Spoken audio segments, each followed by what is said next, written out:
Hello， 大家好。今日呢，我就想同大家分享一下我哋對廁助男嘅睇法。相信好多人都知道廁助男係因為啲乜嘢行為令佢一夜成名嘅。如果未知道嘅話，可以 click 入呢一度。寧願拎住個袋，霸住個位，都唔肯俾人坐，唔俾人坐不特止，仲要鬧人添。我一睇呢條片，覺得一個咁有個性嘅人，冇返個袋稱呼佢係點得呢？所以呢，我哋係幫咗佢改咗個名，叫廁助男。咁好多人睇完呢條片之後呢，都覺得阿廁助男呢冇家教、智障、不知所謂、影衰90後，又話自己去澳洲讀書，但係你諗啲嘢啊，同10歲細路哥都冇分別啊！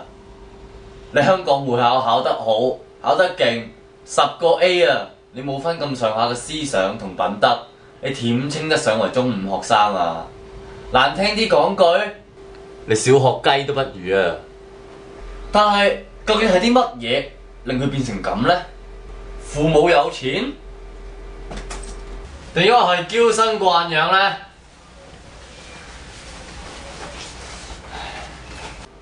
咁經過呢件事之後呢，廁助男已經出咗嚟道歉，同埋寫咗一封道歉信㗎啦。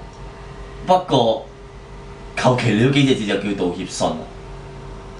如果咁樣叫道歉，阿希哥啊嗰陣時唔使出嚟開記者招待會啦。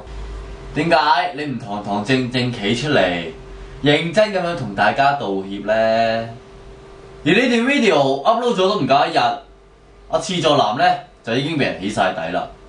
有啲人就會話：我咁都為佢好啫，費事一錯再錯啊嘛！如果有啲偏激啲嘅人睇咗段片之後，知道晒佢嘅資料，內心就覺得好火嘅話，想對佢做出一啲不利嘅行為，係咪真係有需要咁做呢？我哋 X-Cool 並唔係話想幫佢講説話，而只不過我哋係想大家對廁助男嘅指責應該適可而止，批評係要嘅，但係我覺得唔應該有網民所謂嘅起佢底或者做低佢。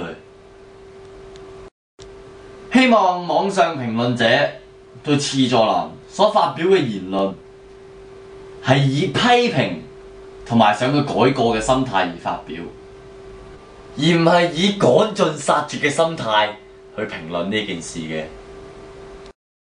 一個只係喺品德上面出現咗問題嘅青少年，相比起一啲犯咗嚴重罪行嘅青少年，真係有必要趕盡殺絕咩？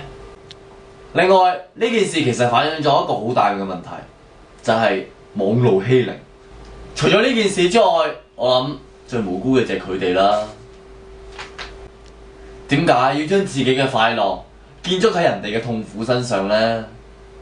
其實佢哋年紀仲係咁細，會唔會覺得有少少過分呢？